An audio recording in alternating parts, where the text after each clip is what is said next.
Hi, Tiff.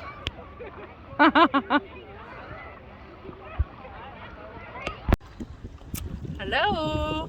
Hi. It's been a while, but this is the perfect time to make a little update video because guess who's visiting? My friend Tiff. She appeared in one of my videos in 2019. I interviewed her. I'll put the link below.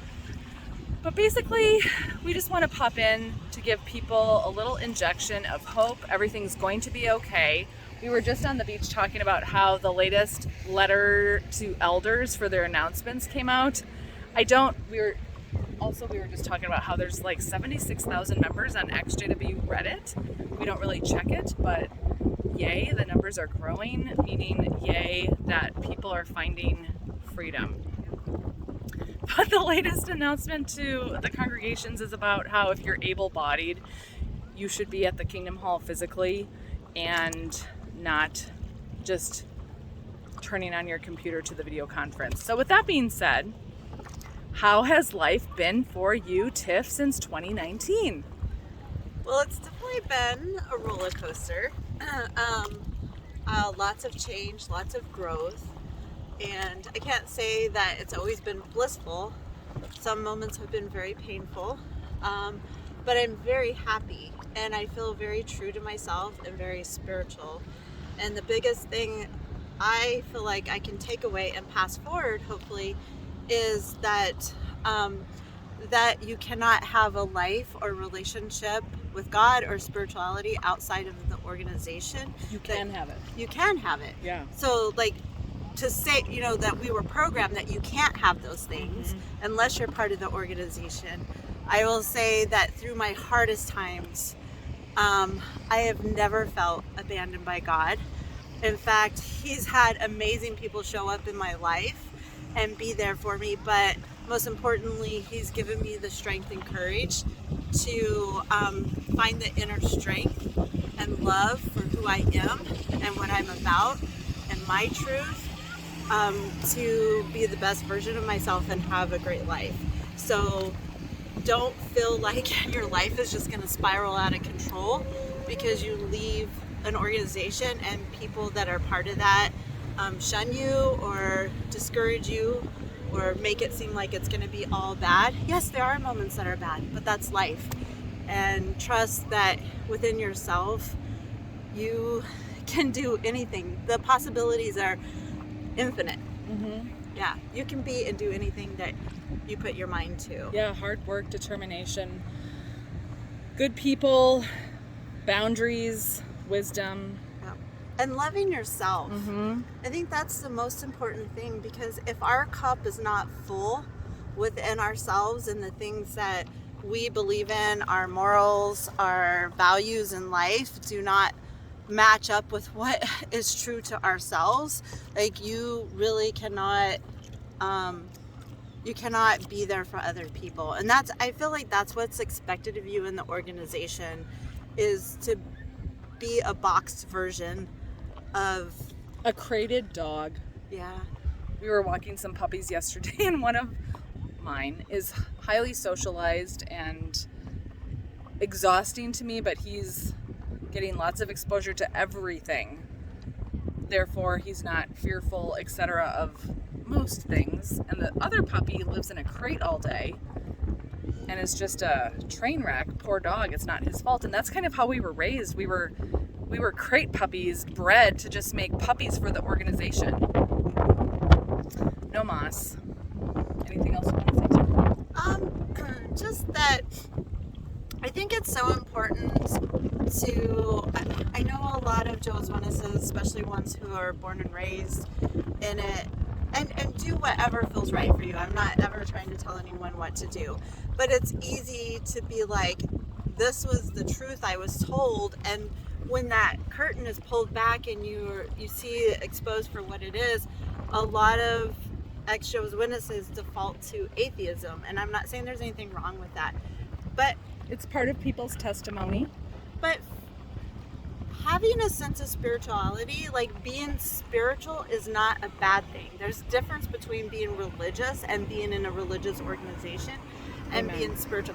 Allie and I have very different spiritual views, but because we have a sense of spirituality, we connect very well, and I think it just adds to your life, because we cannot escape that we are spiritual beings. You're physical, emotional, mental, and spiritual. And I'm not here to force you into my box, and I certainly have never gotten the vibe that you're forcing me into your box. Absolutely not. I never would want. We're not publishers. Yeah, exactly. Or recruiters for you to believe what I believe or what she believes.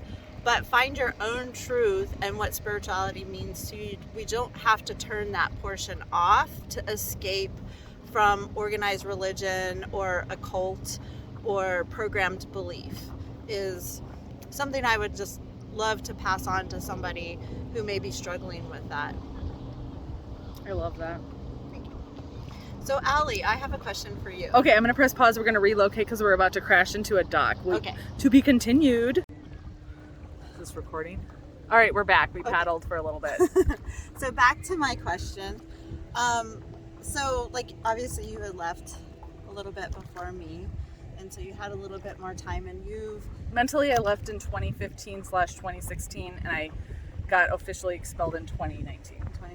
So that's right when I was starting to mentally come out of it. Of course, mine went way faster. 2019 to 2019. And, you know, honestly, just in your space of wanting to share your experience with others, you've actually helped so many people through the stages of waking up and finding themselves and finding their truth. What, all these years later, what would you share would be the next step that you've found in your journey? Wow, I feel like I have to press pause and really digest that question. We both said to each other, let's be spontaneous on the lake. The next step after that journey, I would say, be quiet. I kind of skipped that step. When I left, I was just like, I'm gonna, tell the world how unjust this organization is and get out and tell everybody. I do wish that I had taken a moment to process what was happening without broadcasting, but because I didn't, and like you said, it did happen to help other people. My mom, she checks her email better than I'll put her email address below this video because she loves her ministry, and I love that she loves her ministry. It's just not my forte.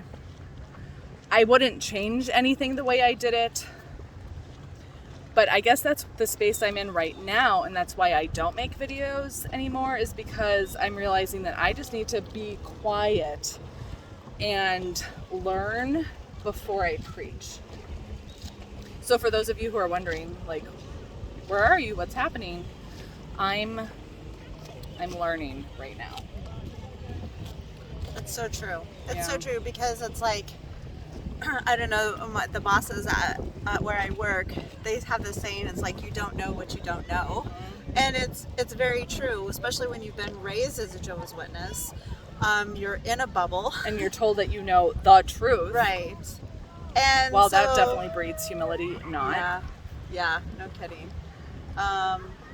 So there's a whole wide world out there, and taking time, maybe like the hermit mode, coming into yourself and taking that quiet moment. And honestly, can you wake somebody else up? No, absolutely not. They have to do that themselves. It's like, can you be born for someone else? No, that baby has to come through and have their hero's journey themselves. You can't do it. And forceps babies, then there's a whole bunch of issues, and that's a whole other video. What's that?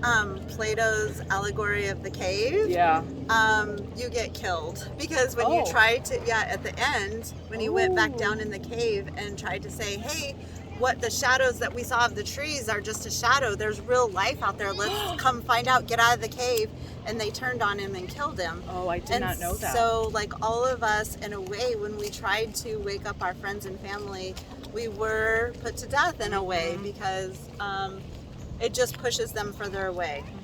So lead a happy life, be successful, be true. Yes, sometimes it's hard, sometimes it's painful, sometimes we get down, but we can dust ourselves off and get back and have those great moments, and that is the best witness two witnesses that there is life beyond the organization. Amen. Okay, we got to paddle again. Thanks for popping Bye. in, and shalom. Bye. Be well.